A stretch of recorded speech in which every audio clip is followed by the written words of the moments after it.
Donc sur ce cas numéro 5, dans la continuité de la gestion unique et de la pratique d'un tiers payant conventionnel, nous allons évoquer le cas en mode dégradé en l'absence de la lecture d'une carte vitale. Un client qui a perdu sa carte vitale, qui arrive sans carte vitale, comment réussir à faire un tiers payant conventionnel en gestion unique en mode dégradé. Donc je vais juste au départ remontrer un exemple de lecture de carte vitale pour bien cadrer la notion de mutnum et tout ce qu'on va évoquer après par la suite. On a vu dans le cas précédent qu'il était impératif pour garantir le routage départ AMO et AMC en gestion unique qu'une convention soit saisie. Quand on lit une carte vitale, automatiquement, il y a une information qui apparaît ici à minima qui est un mutnum ou nummut. C'est un numéro à 8 chiffres. Ce numéro à 8 chiffres va nous permettre après, de façon transparente pour l'utilisateur en lecture de carte vitale, d'aller choisir la convention et de garantir que l'acquisition des données bénéficiaires en régime complémentaire est cohérente et qu'on va envoyer le RO et le RC au régime obligatoire. Donc ça, c'est un premier cas. Ça, c'est la lecture. Donc, on voit bien qu'à partir de ce mutnum, on détermine la convention. Maintenant, qu'est-ce qui va se passer? Comment gérer quand, en l'absence d'une carte vitale, il va de soi que cette information de mutnum va être dans le mode dégradé, le point de départ aussi du choix de la convention et donc du routage départ afin d'éviter des problèmes de télétransmission, soit un rejet par la MSA parce que la part complémentaire n'est pas envoyée, soit dans le cadre d'une CAMIEG, un remboursement au patient ou des éléments de désagrément.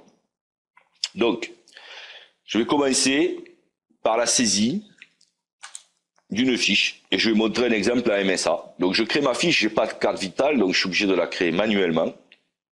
Donc, on va l'appeler MSA dégrade, Pierre, une date de naissance. Je viens saisir mon régime obligatoire. Là, je suis dans un mode dégradé, j'ai pas de carte vitale. Donc, MSA au niveau du régime obligatoire. La MSA Saint-Brieuc, un numéro de sécu.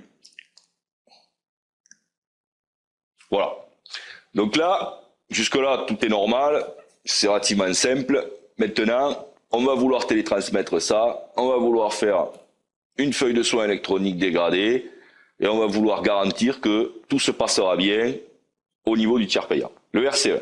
Donc le logiciel, il est livré avec un certain nombre de mutuelles qui sont automatiquement associées lors de la lecture d'une carte vitale, mais en l'absence d'une carte vitale qui doivent être saisies par l'utilisateur. Donc là, toutes ces mutuelles, en fonction du régime, commencent par FSE. Donc là, FSE, MSA. Donc, les mutuelles gérant le régime complémentaire de la MSA sont présentes ici. Et par rapport à l'attestation du patient, il va falloir retrouver la mutuelle. Donc là, c'est générique au niveau de la France. Mais bon, la plupart du temps, c'est Agrica, Pacifica ou des éléments comme ça. Donc là, on va faire un exemple avec Agrica CPCEA.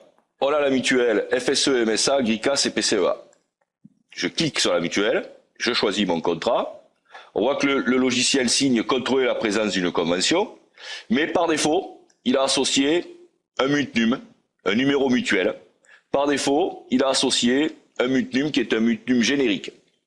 Alors ce mutnum générique, dans certains cas, va permettre de télétransmettre. Par contre, certains régimes complémentaires vont obliger à ce que ce mutnum soit le mutnum qui est contenu sur l'attestation du patient. Donc, sur l'attestation du patient, certains organismes complémentaires vont appeler ça numéro télétransmission. On va pouvoir lire cette information, par exemple, dans le cadre de la fonction publique, à côté de la date de naissance du patient, sur la ligne de chaque bénéficiaire, il va y avoir un numéro à 8 chiffres. C'est ce numéro à 8 chiffres qu'il faudra reporter, car il n'est absolument pas générique au niveau national. D'autant plus que, comme il y a des évolutions, qu'il n'y a pas de communication des régimes complémentaires vers les éditeurs de logiciels ou rarement vers les clients, cette information est à lire sur la carte d'adhérent du patient et à saisir au niveau du logiciel. En l'absence totale de saisie, le numéro mutuel qui est proposé par le logiciel permettra à minima de garantir qu'on va envoyer la part régime obligatoire et la part régime complémentaire comme il se doit en gestion unique, de façon à éviter soit un remboursement patient, de façon à éviter des désagréments ou un rejet, tout bonnement, parce qu'on n'a pas envoyé la part complémentaire. Donc par défaut, ce numéro, il est livré automatiquement, et on voit, quand je vais choisir ma convention, automatiquement, il me propose une convention qui s'appelle Continuité Service Non émis 3 MSA, qui va permettre la télétransmission de la part obligatoire et de la part complémentaire. Mais, dans le cas que l'on va évoquer maintenant, ce numéro, il est à saisir, lu sur l'attestation du patient. C'est un numéro à 8 chiffres. Alors, certaines fois, les MSA peuvent fournir une liste de numéros mutuels qui correspond aux grandes mutuelles qui gèrent leur régime complémentaire. Prenons l'exemple de Agrica, CPCEA, mais cette information est forcément reportée sur la carte d'adhérent du patient. Donc, en règle générale pour la MSA, un numéro mutuel commence toujours par le numéro de département de l'affilié.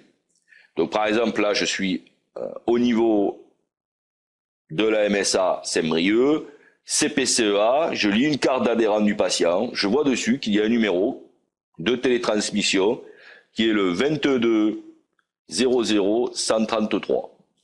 Et de là, je pars saisir ma convention, donc là il me propose une correspondance, je saisis ma convention et je valide. Et on voit que le logiciel a automatiquement affecté comme il se doit la bonne convention et affecter le bon numéro mutuel. Donc, on ne peut pas saisir un organisme par numéro mutuel, puisque ce numéro mutuel, pour une mutuelle, va correspondre à un contrat, pour une autre mutuelle, va correspondre à un centre informatique. Donc, il n'y a pas de règle générale. Par contre, cette information est à lire sur l'attestation du patient et à saisir dans la partie numéro mutuel.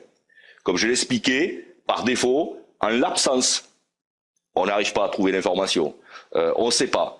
On laisse le numéro qui est mis par défaut par l'IO2, comme ça au moins on saisit la convention à partir de ça, et au moins on enverra du RORC en gestion unique, et on évitera un désagrément.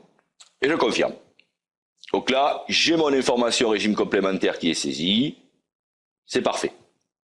Donc là après, je vais faire mon dossier. Même principe là, à ce niveau-là, au niveau du dossier, ça ne change pas, hein, une ordonnance, les écarts, les conventions,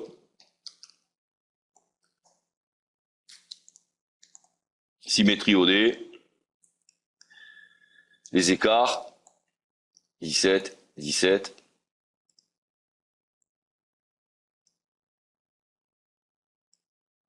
je valide, je choisis ma monture, je choisis mes verres, ultra mince, validé, je confirme mon dossier, je viens saisir mon tiers payant, mode AMPEC manuel, donc là 70, 70, 120, je valide, je confirme, je peux saisir effectivement mon numéro de prise en charge si j'en ai un, confirmé, et je pars en facture. En facture, le logiciel va automatiquement me proposer une FSE dégradée. Je la facture. Facturé.